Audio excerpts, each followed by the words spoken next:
Hi, my name is Jacyszyn, and I'm a curious mind who wants to meet interesting people. That's why this show is called What Do You Say with Anna J. So, should we go and meet somebody interesting? Hello, and welcome to What Do You Say with Anna J. And my name is Jacyszyn. I've got another great guest today. She is internationally acknowledged author, a renowned expert and practitioner within the field of holistic healing and Bikram yoga. She is a integrative reprogramming technique facilitator, which is IRT, and an instructor of advanced breathing techniques and self-healing. Can you please welcome Deborah Small? Hello. Hi, Anna. Thank you for that. I know. That sounds it's so IRT. big. I know. It's like, this girl does a lot. How are you? I'm good. Well, I guess that's a kind of a deep question for somebody in your field of work, but... Well, I mean, I'm good. Yeah. And I'm just enjoying life and Of being course. and so on. Yeah. I love that. So tell me firstly a little bit about what made you decide to take the path that you are now, that you are in, because I've read your tool books and we're going to talk about that a little bit later on, but I just kind of want to know what was the calling and why this is your calling compared to others. Yeah, I mean, actually, I don't really know exactly why this calling. It kind of like maybe it chooses you, but I'm not Yes. sure about that. However, I do recall when I was little, about 6 years old, whenever I saw people sad or unhappy, I always felt the need to help. So I always felt like I need to do something to help them to feel better. Right. And I wanted to become a social worker. Because, you know, in those days when I was growing up, social workers still came to the house and they made sure that families were good. And of course, I don't think we have them anymore, I'm not sure. Yeah. But that's actually where it started. When I was very young, I always wanted to help people.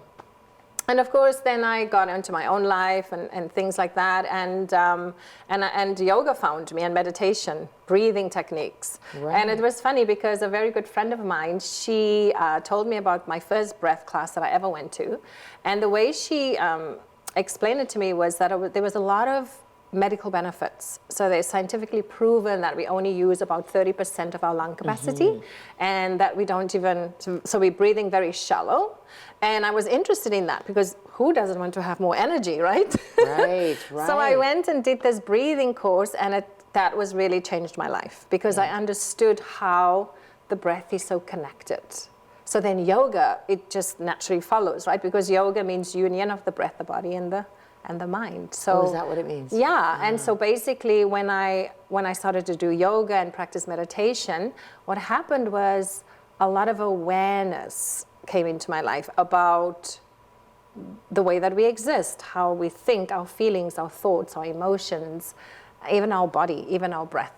Yes. So through the awareness of understanding, oh, I am not my thoughts. I am the one that's observing the thoughts. That was huge. Okay, go back to I am not my thoughts, I'm the one observing my thoughts. I find that really interesting. I don't know what that means. Yeah, basically, whenever you have a thought, you just believe it. So for example, if you believe, I don't know, somebody that's skinny is usually not a nice person, or maybe you had an experience like that with a person, so your mind will just like, whenever you see a skinny person or so, you're like, oh, she's probably not nice. Right, So it's always, and you just believe your mind, because somewhere the program was like, okay, those kinds of people, stay away from them.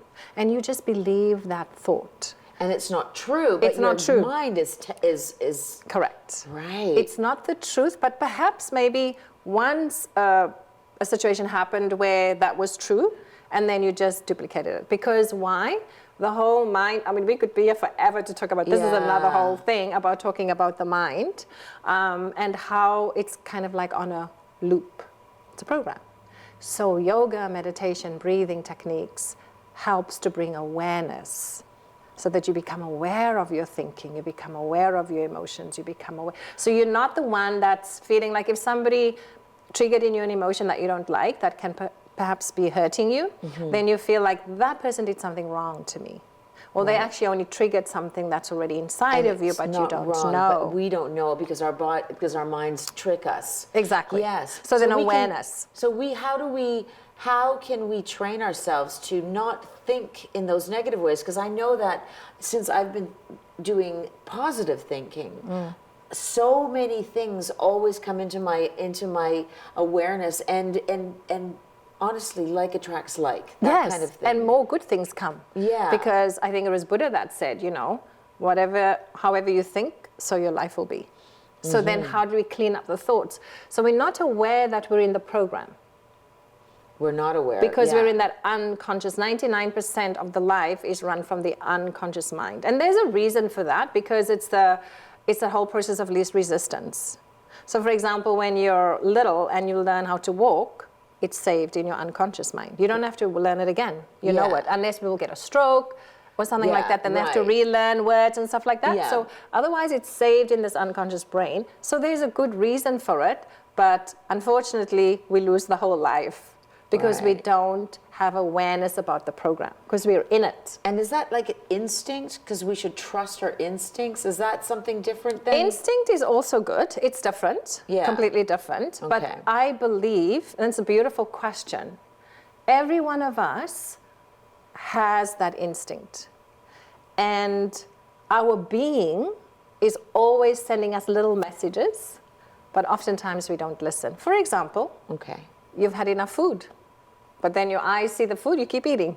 Yeah, well, for example, I like. had a glass of wine, that's enough, but your eyes see something, and it's like, let's have more and more and more. Yeah. So the body is always giving messages, subtle, but we don't listen. But we don't listen to it. We don't listen. What are is that why the practice of breathing and yoga, it makes us kind of listen to our bodies? Because I know it has worked. I'm an avid believer and I practice it, but I'm talking like I don't have a clue, so that everybody who is just watching this program, who's a little bit scared, because I know that even my parents were scared of the word yoga because it felt so foreign and but what it is, it's just breathing, movement, awareness, and just being more in tune with who we are as one cell, right? Exactly. And to be fair, when I first heard of yoga and meditation, like, first of all, if you had told me, so the breathing basically guided me to meditation, and then that also guided me to yoga. To be fair, that if you had told me that, oh, you will learn yoga or something like that, I probably wouldn't have gone, because I didn't know it either. Yeah. So I understand it when there's this little bit of, people don't want to try it. But really, yoga is just, it's a beautiful way to move your body.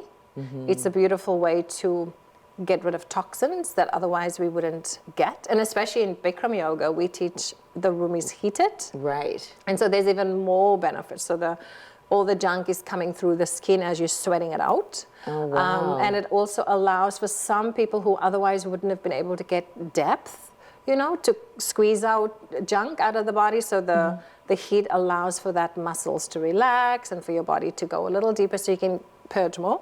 So there's that benefit. But for example, just yoga, it's just, if you give it a try, even if you just want to give breathing a try, you're going to see how it's going to help you. Coming back to the question about the mind, it's going to help you to catch your program. Oh, good. And you're going to teach me a little bit that later on. I'm going to show you a couple of, I'm going to show you some breathing. So I wanted to talk to you a little bit about also your toolkit. You you wrote a book about the repair toolkit, and could you just tell me what that means, the self-repair toolkit, so that we can maybe assess ourselves and be interested, and if we're a little bit too afraid to actually go, or we don't have the money to buy anything, what are some of the things that we should do for the self-repair toolkit? Well, I wrote this book, The Self-Repair Toolkit, because I believe innately that we all know what we need to heal. We all know we have the answers, but we don't know that we know. We don't know that we have the answers because everything's inside of us, because it's already written. And because the mind is so busy. Right. So the mind actually usually takes us always to the past or the future. If you watch your mind, you will see it. I'm always thinking about the past, there's some regret. And in the future, there's some anxiety because I don't know. Because what the mind doesn't know, it's afraid of. That's why it's also afraid of death, most people. Yes. And then it takes whatever it knows from the past and bases everything on that. Okay, so what can we do if we are now looking to become more aware of ourselves? We're doing some stretching, we're doing some breathing, and you're going to show us how to do that. But what kind of things do we need to write down to repair? Exactly. So when I wrote this book, there's basically 12 tools in this book. 12 tools. And it's about assessing yourself. Right. So for example, we talked about this already. Somebody might trigger something in you, then you feel upset or sad. So then mistakenly you think that person is hurting you, but that person only triggered something in you which is hurting you. Which is already there. So during the 12 tools in this book, you get an opportunity to assess yourself, right. like exactly what you said, and there are different ways that you can do that. So one of the ways is, like we talked about this before. Let's say, for example, you have a partner, and your partner has a habit of shouting at you, and whenever he or she shouts at you, you get very upset. Maybe you'll even start crying. And then you just think, they're so terrible, I don't love them anymore, I don't want to be with them anymore because they treat me badly. Right. Okay? That's one aspect. So perhaps that person, when he or she raises her voice, they don't mean it badly towards you, but you have taken it that way. Exactly. So then there's a misunderstanding. But because there's no communication about it, you are assuming your presumption. So there's something inside of you. Yes, because you have locked in a presumption that when somebody raises their voice at me, that I did something wrong, they don't love me. So perhaps you learned that when you were growing up. So now when you're an adult, when somebody does that to you, it triggers that sadness in you. And how do we become aware of that? Do we write it down every single time and then assess it, or how does one become aware of those things? Yeah, well, I mean, there are many different tools out there in the community. You know, you can do anything to become more aware of yourself.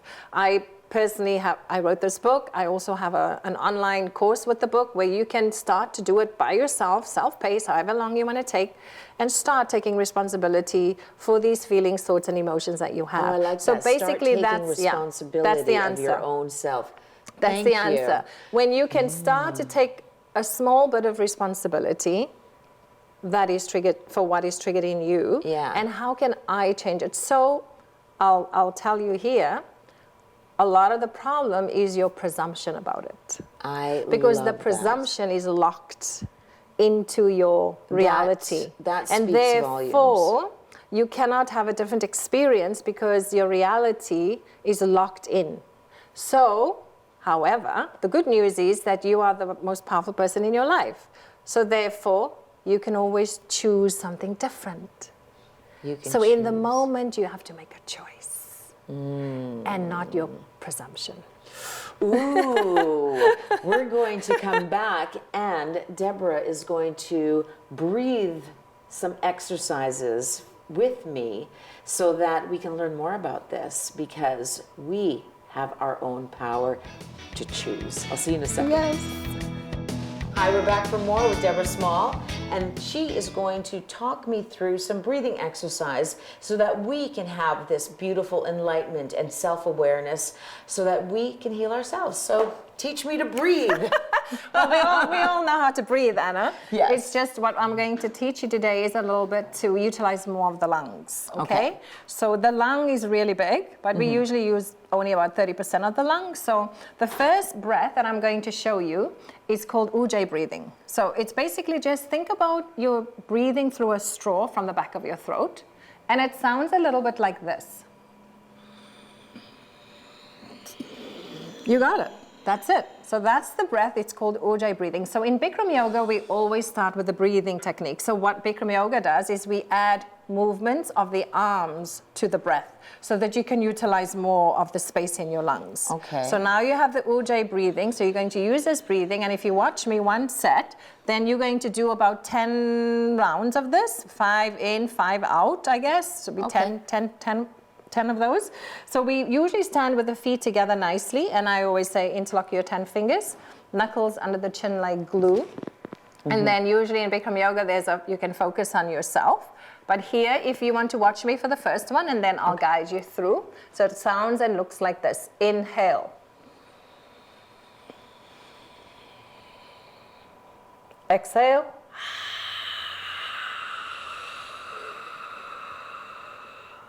Inhale.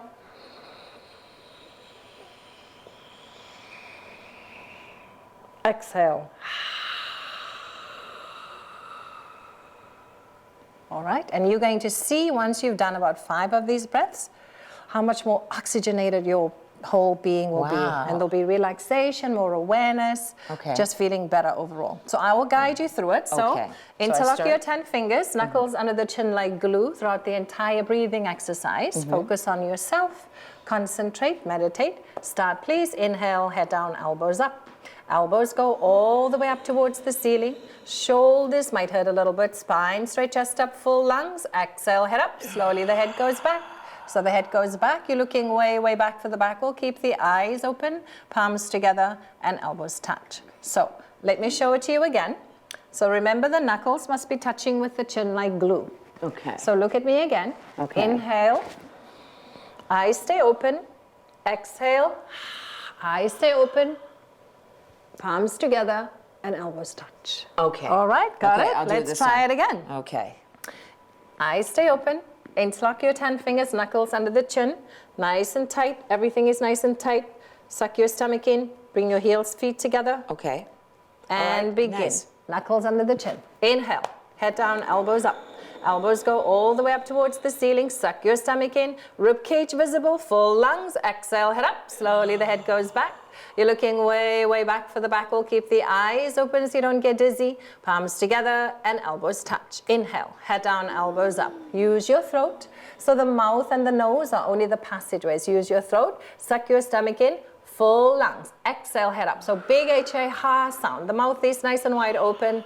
Palms together. Elbows touch together away from your chest. Inhale, head down, elbows up. 1, 2, 3. Knuckles under the chin. 5, 6, hold it, exhale, 1, 2, knuckles under the chin, 4, 5, 6, hold it, inhale, head down, elbows up, knuckles stay touching with your chin like glue, only the arms and the head moving simultaneously to the count of 6. Exhale, head up, slowly the head goes back. Keep the spine straight, the hip muscles nice and tight contracted. Push them forward towards the mirror and elbows touch. Inhale, head down, elbows up. 2 more. So make them big breaths. If you think the lungs are full, expand them more. Take more and more air, full lungs. Exhale, head up, slowly the head goes back. So you're trying to look way, way back for the back. We'll keep the eyes open, palms together and elbows touch. Inhale, head down, elbows up. Last breath for Anna. All the way up, all the way up, all the way up. Suck your stomach in, hold it in, tighten up, hold it. Exhale, head up. And elbows touch. And that's enough. So if you just stand still for a minute, you'll see what's going on now. More oxygen in your body, more aware, more calm, more peace. I also feel my fingers tingling. That's all the oxygen. That's everything. Can you imagine? We just did not even, 1 minute, not even. Wow. Yeah. Okay, and you recommend us to do this about 10 times each time? Yeah, okay. 10 times. Is there one more that we can do before we go into our third and final thing? What do you think? Well, because as a singer, I do a lot of breath from the diaphragm, yes. and I store my breath inside here. Yes. But just before I go on, I always do this little diaphragm. Aha, you exhale. Okay. So actually that's so good that you said that, because in Bikram yoga, the last breath is like an exhalation. So after about 26 postures we do in Bikram yoga in 90 minutes, there's an breathing exercise at the end, which is called couple body breathing, where we actually exhale the air out. So it looks like this. Yeah, so that's another breath that you can do. And sometimes people can also call it the breath of fire.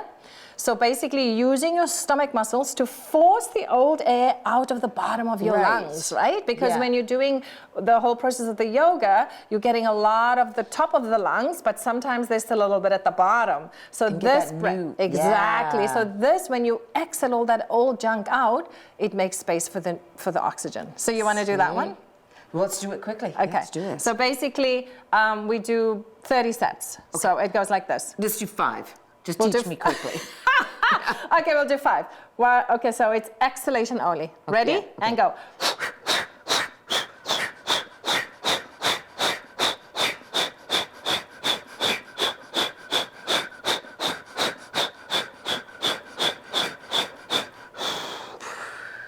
Now feel how much oxygen you're getting in your brain. Wow. See? You did teach me how to breathe because I did not have that. We're going to be right back for our questionnaire with Deb Small. See you in a minute. So we're back for our third and final segment of My Time with Deborah Small. And I ask these questions to every guest that I have, and this is kind of like the Anna J questionnaire. It's a series of questions, the same questions, but different people answering them. So are you ready to be questioned? Oh my goodness, okay. All right. All right, they're not scary, I promise. Best sandwich? Ooh, I'd have to say toasted cheese. Good answer. What's one thing that you own that you should really throw out? Do you really want to know that? Yeah. I have a very old pajamas that that I wear all the time. Yes. It's like more than 20 years old. I've got flannel ones, and they're so thin, but I love them. Yeah, my daughter's always like, Mom, the same thing, 20 years. It's like, it's that easy. Yeah. What is the scariest animal? For me, a mouse. A mouse. Yeah. I'm like, ah. Me too. I'm the same. I can do even spiders, but do you know I'm used to spiders now? Yeah, if you give me a mouse, I'm like, yeah, they're too fast. Yeah. Animals or oranges? I mean, sorry, animals. Apples or oranges? Oranges. Ah. Yeah, I love oranges. Yeah. Vitamin C. Of course, of course. Yeah. Have you ever asked someone for their autograph? Once.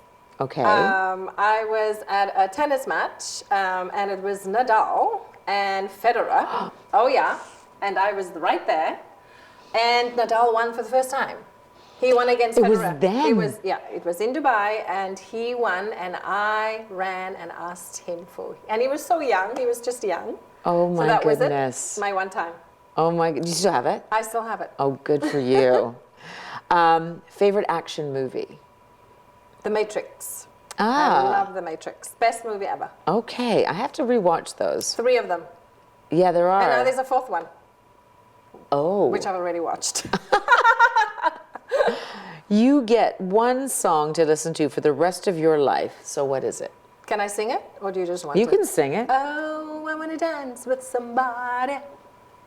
I want to feel the heat with somebody. Whitney Houston, 1980s. Yeah, okay. That's my favorite song. I love that. Yeah. I was expecting something a little bit more spiritual, but no I way. love dancing. Okay, Yeah. good. You're It's a good girl. spiritual too to dance. Of course it is. I always just sometimes just jump up and Yeah, dance. exactly.